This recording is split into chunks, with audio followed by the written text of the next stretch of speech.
quand on est là pour les vraies valeurs syndicales, que tu viennes du secteur universitaire, que tu viennes des pompiers, que tu sois un fonctionnaire fédéral, tu es un travailleur, tu es une travailleuse. Tu es là, pourquoi? Bien, parce que tu t'impliques syndicalement, parce que tu crois à la justice sociale. Tu veux prendre soin des gens autour de toi. Tu ne veux pas laisser personne derrière. C'est ça, nos réelles motivations.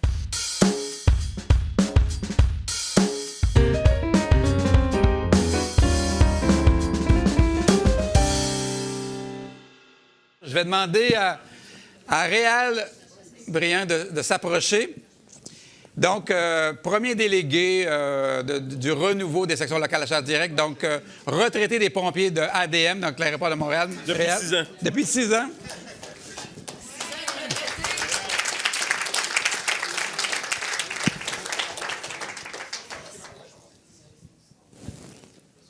Il y a toujours un sentiment de fierté qui m'habite quand je regarde de façon très objective ce qui se passe avec la FPC. Hein? Vous avez vu tantôt Isabelle, première vice-présidente du Fonds, qui est venue ici. Andréane Sanson, qui est où, Andréane? Salut, Andréane. Qui est rendue coordonnatrice au niveau des RL. Et une petite fille, hein? Petite blondinette, là, des anciens combattants. C'est ça qui arrive quand t'as fait la guerre. Magali Picard, qui est la présidente de la FTQ. Magali. Salut tout le monde!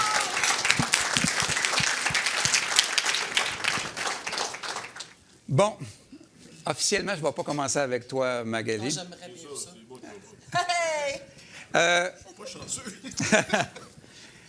On disait tantôt, je vais m'asseoir, on disait tantôt que la première section locale à charge directe était en fait, je vais aller de façon générale, je sais que tu es pompier, mais c'était l'aéroport de Montréal. On se souvient que les aéroports étaient sous juridiction fédérale, ils sont toujours, mais il y a eu un changement dans les années 90.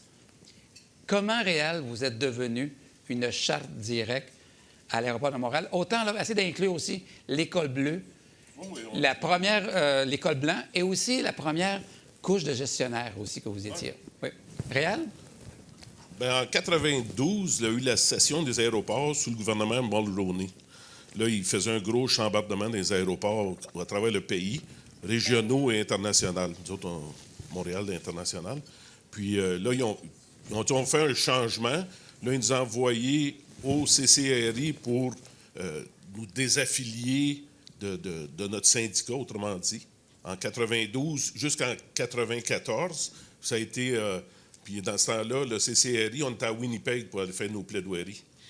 C'était compliqué puisque c'était national. Puis là, mais, on arrivait, puis là, on a le droit de choisir un syndicat, on a le droit de rester avec le nôtre, ainsi de suite. Puis là, ils nous ont formés par 4 unités pour l'aéroport de Montréal. OK? De 92 à 94, ça a été un va-et-vient pour essayer de... Puis là, on essayait de trouver un syndicat qui nous représente. On veut une section locale, que les décisions se prennent à Montréal, dans l'unité des pompiers, et non à Ottawa. Parce que dans ce temps-là, on était avec l'UCET qui était à Ottawa. Puis il y avait un représentant de l'UCET au Québec. Puis là, là, ça brossait pas mal dans les unités. Puis là, il dit, regarde, nous autres, on veut négocier à Montréal. On veut avoir une unité de négociation pompiers qu'on a aux tables. Puis on va voir qu'est-ce qu'on a de besoin. Puis c'est plus facile comme ça. Puis il y a d'autres syndicats qui nous offraient ça. Là, l'UCET sont venus nous offrir une offre avec Darrell Bean, qui était président de l'Alliance. Mais là, l'UCET a dit, vous embarquez avec nous autres, c'est comme ça, ou allez ailleurs. Nous autres, on a dit, on va aller ailleurs. Mais là, Darrell Bean, il a été intelligent dans son... Il a dit, non, regarde, on ne veut pas perdre des membres. Tu sais, c'est quand même du monde syndiqué. On va vous offrir de devenir charte directe. Puis là, l'UCET, ils ont dit, regardez, si vous êtes... Prenez-les, moi, je les veux pas. Tu sais, C'est le silence. Là, c'est ça là, qui est arrivé. Puis là, après, on a été, moi et Magali, sur un comité en 2016. Puis là, le monde, il y a beaucoup de choses. Les chartes directes ne payent pas leur juste part, ainsi de suite. Puis on a démystifié ça avec Ça n'avait aucun bon sens. Puis, ben là, ça, c'était tous des dirigeants, les présidents des éléments qui étaient là, à ce board-là. Puis là, mais quand ça s'est sorti, bien, c'est supposé être filmé. Ça a été filmé par l'Alliance. Puis, je ne sais pas si le film est quelque part, là. Mais Réal, je pense que tantôt, ton nom verbal parlait beaucoup. Donc, mais vous aviez été aussi courtisé par d'autres syndicats, Oui. dont le CSQ, si je ne me trompe pas. Ben, nous autres, c'était les puis pompiers. Unifor. Ben, c'était pas Unifor, c'était L'Association des pompiers du Québec. Ouais, dans ce temps-là, c'est le syndicat des pompiers du Québec. Il y avait beaucoup de grosses unités là-dedans, Longueuil, à part Montréal, puis toutes les grosses villes étaient toutes là-dedans. Puis là, il y avait les services que l'Alliance nous donnait. Service sous service, c'était la même affaire. Puis là, mais regarde, nous autres, les pompiers, on est resté avec l'Alliance. Et l'école bleue et l'école blanche. Les cols bleus sont partis avec le CSD. Les cols blancs sont restés avec l'Alliance. Comme moi, mon trésorier pompier, c'était le trésorier des cols blancs, puisque le temps de se refaire une unité locale ou un syndicat local, mais nous autres, on l'a fait pendant à peu près un an et demi, qu'on a aidé les autres syndicats à se structurer. Parce que les pompiers, c'est tout le temps, on est assez vite pour essayer de brasser. Magali t'a remplacé en cours de mandat Jérôme Turc, qui avait initié beaucoup de changements avec les Mathieu, les Sébastien, les Isabelle. Puis toi, tu arrivais d'un élément. Oh oui. Et pour toi, c'était-tu une bébite, ça, les chartes directes? Bien, pour être très honnête, premièrement, je dois vous dire que Jérôme, lorsque j'ai commencé mon militantisme avec mon syndicat Anciens combattants Canada, Jérôme était déjà le VPR de la région du Québec. Puis Jérôme, je ne sais pas, à main levée, qui connaît Jérôme Turc ici? Bon, finalement, à peu près tout le monde. Hein? Vous êtes une minorité. Bien, vous aurez la chance de le rencontrer. Jérôme, c'était un gars extraordinaire, progressiste, qui était là pour les bonnes raisons. Tu sais, quand on pense à des grands syndicalistes, là, Mathieu en a parlé tantôt, tu sais, tu arrives avec un projet d'aller défricher un secteur qui n'est pas encore connu. C'est des jeunes, travail atypique, ou...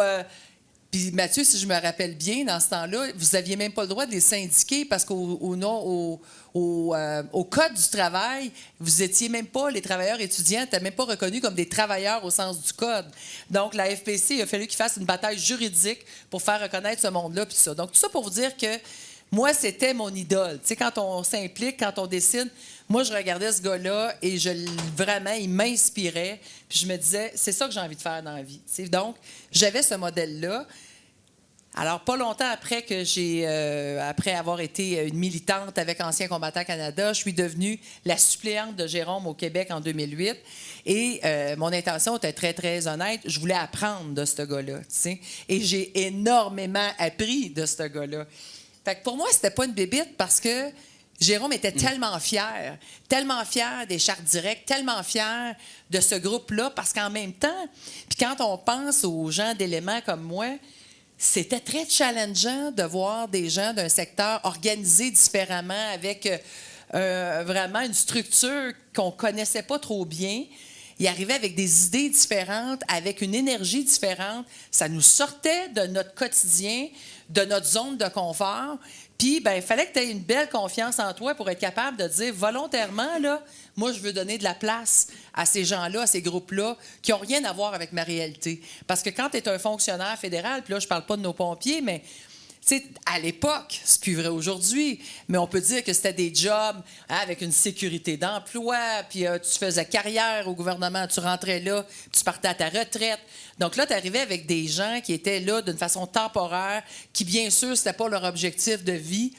Et là, ben, tu sentais la pression de dire wow, eux autres sont déterminés, ils n'ont rien à perdre, puis ils vont nous pousser ailleurs. T'sais. Fait que moi, je suis devenue rapidement, puis c'est pas pour bien paraître parce qu'on est ici ce soir, c'était ma réputation, puis Réal, une chance que c'est un gars qui est fait fort. Il était quasiment mon bon sœur quand on était dans ces rencontres-là au National avec la FPC, parce que moi, j'étais la fille d'éléments, mais qui, dans le fond, aimait plus les chartes directes que les éléments. Puis ça, c'est de la folie, Yvon, quand tu y penses, tu sais. Puis je vous cacherai pas, on est en 2024, puis à soir, on célèbre, puis avec raison. Mais il faut se faire une petite leçon, de dire que quand on est là pour les vraies valeurs syndicales, que tu viennes du secteur universitaire, que tu viennes des pompiers, que tu sois un fonctionnaire fédéral, Tu es un travailleur, tu es une travailleuse. Tu es là, pourquoi? Bien, parce que tu t'impliques syndicalement, parce que tu crois à la justice sociale. Tu veux prendre soin des gens autour de toi. Tu ne veux pas laisser personne derrière. C'est ça, nos réelles motivations. Puis moi, ce qui me rendait folle, c'était de voir qu'à travers ce syndicat que j'adorais, que j'adore encore, qu'on avait une mentalité où, bien, moi, je viens d'un élément, puis ça m'appartient, l'AFPC. C'est moi qui l'ai construit, l'AFPC. C'est mes membres qui payent pour ce syndicat-là. Et là, de regarder les autres de haut en disant, toi, t'es bien chanceux d'être une charte directe puis qu'on t'accepte parce que tu ne payes pas autant que moi, tu sais. Moi, un membre, ça n'a jamais été en fonction de combien il paye, combien il rapporte à l'organisation. Un membre, ce qui est important, c'est ce qui amène à l'organisation autre que le revenu. T'sais, on a besoin d'avoir ces cotisations-là, puis on va se battre pour les garder, nos cotisations, même si Pierre Poilievre vient au pouvoir et qu'il veut faire de nous un right to work. On va se battre pour rester qui on est, pour être capable de faire des luttes. Mais pour moi, ce qui était vraiment important, puis ce qui m'a toujours inspiré, c'est de voir la détermination de groupes qui sont dans des environnements plus difficiles, puis qui sont remplis d'espoir. Puis pourquoi je suis tombée en amour d'abord avec la FPC Québec, c'est parce que la FPC Québec, par Jérôme, a enlevé rapidement ces barrières-là. On s'est retrouvés ensemble au Conseil québécois, puis honnêtement, il n'y avait pas des classes à part. Peut-être au début, mais rapidement, on est devenu une équipe à la FPC Québec. Ça ne comptait pas que tu viennes d'une charte directe, d'un élément. Ça n'avait aucun impact. On était là parce qu'on y croyait, puis on avait envie d'améliorer le sort des gens autour de nous. Tu as fait allusion réelle, puis là, je vais être rapide dans ma finalité, mais quand on est arrivé à ce comité-là en 2016, en quelle année vous êtes devenu charte directe? 94? 94. On est en 2004, c'est le 20e. 2016, si on s'est compté, ça fait bien rien que 8 ans de ça. Bien, nous autres, on se retrouve il y a 8 ans sur un comité à la FPC pour essayer de voir comment ça va marcher la place des éléments, des chartes directes, puis démystifier un peu cette bataille-là. Et en 2016, on s'est retrouvés assis avec des présidents d'éléments les plus purs et durs, là, les plus conservateurs de ce qu'on pouvait avoir à la FPC, puis c'était bien correct que ce soit eux. Hein? Puis, croyez-le ou non, puis Réal, tu me corriges, depuis le début de la rencontre, ils nous disaient il ne devrait pas avoir autant de monde qui viennent dans notre conférence des droits de la personne. Il ne devrait pas avoir autant. Ils ne payent pas le juste part. Puis là, à un moment donné, tu sais, je dis, j'étais écœurée d'entendre ça, qu'ils ne payent pas le juste part. Ils la payent, puis pour certains, ils payent plus que d'autres. Et ce qu'ils n'avaient jamais compris, ces présidents et présidentes d'éléments-là, c'est la cotisation était divisée comment. Et là, tu te rappelles, on a pris un flip chart que j'ai mis sur... Puis là, j'ai dit, écoutez, quand tu es membre d'une charte directe, ta cotisation, elle se divise, au lieu d'être en 3, en 2. Donc, tu as ta cote-part qui est, comme on paye tous, que tu sois d'un élément ou d'une charte directe à la FPC. 0,957. 0,9. Ah, ça n'a pas changé, c'est bon. Donc, après ça, c'était le même chiffre dans le temps. Après ça, il y a la moyenne pondérée des éléments. C'est quoi ça? Il y en avait 16 ou 17 éléments à l'époque. Tu additionnes les 17 cotisations des éléments, tu fais la moyenne, et ces travailleurs-là sont obligés de payer cette moyenne-là à leur syndicat. Puis ensuite, si ça, c'est pas assez, la section locale, elle, décide d'une autre cotisation. Mais croyez-le ou non, en 2016, les présidents d'éléments avaient l'impression que la seule cote qu'ils payaient, c'est la cote à la section locale, que l'AFPC faisait un grand rôle de charité en acceptant de prendre vos cotisations et retourner 100% du chèque dans vos sections locales. Vrai ou faux, Réal? Oui. C'est exactement ça qui s'est passé. Et là, je vous dis, on est en 2016. Réal, nous, on est sortis de là. Je ne me rappelle pas, Réal, ce qu'on a bu, mais on était flabbergastés quand on est sortis de là. On s'est dit, ça fait des années qu'on se bat contre une organisation qui n'est pas capable de reconnaître la place des chartes directes. Et on avait compris à ce moment-là que pour eux, bien, il n'y avait pas une scène qui allait à la FPC puis que 100% des cotisations étaient retournées dans les sections locales. Mais dans le fond, peut-être qu'il faudrait y penser. Hein? Mais qu'est-ce qui est bon aussi, c'est Darrell Bean a eu l'idée de le faire. Ouais. Mais les présidents d'éléments auraient pu faire la même chose. On l'a offert avec Lucette. C'était M. Desfonds dans le temps, le président pour le Québec. Puis on l'avait offert. Offre-nous le même... si tu fais comme Darrell, non, c'est That's it, that's all. C'est comme ça ou pas pantoute. Et à la base, quand on revient aussi avec cette notion de rajouter des gens, si on fait un comparatif avec le monde industriel ou commercial, quand quelqu'un qui vend juste un produit n'a pas de survie à long terme, plus qu'on a un syndicat qui est varié avec les sections locales d'achat direct, avec du parapublic, éventuellement avec du provincial et du fédéral, on risque de se renforcer absolument. Réal, maintenant avec on va grossir et non avec... Tu sais, on a eu tous les premiers ministres qu'on a eus qui ont tout le temps réduit la fonction publique. L'Alliance s'en allait vers quoi? Tu sais, on s'en allait vers rien. Moi, j'ai été fonctionnaire fédéral de 81 à 94. J'étais sous Transport Canada. Réal, question pour toi. Donc, tu as été président de ta section locale. Combien d'années? Je m'en souviens plus. Assez longtemps. Trop longtemps. Je m'en ai dit qu'il y a eu peut-être trop de vin là-bas, mais bon. Tu as fait partie aussi du Conseil régional de Montréal. Tu as été président du Conseil régional de Montréal. Tu as fait partie aussi comme président des sections locales d'achat direct. Aujourd'hui, avec ton regard, là, puis ton regard critique, là, ton équipe, puis ton histoire, est-ce que vous avez des regrets d'avoir fait ce move-là en 94, d'y aller avec un go dans un charte direct qui était complètement nouveau à l'Alliance? Non, c'est parce que ça a été, pour les pompiers, ça a été facile, parce qu'on est capable d'embarquer, vu qu'on est petit, on est capable d'embarquer le groupe facilement. On a négocié, la première convention, ça a pris 6 ans.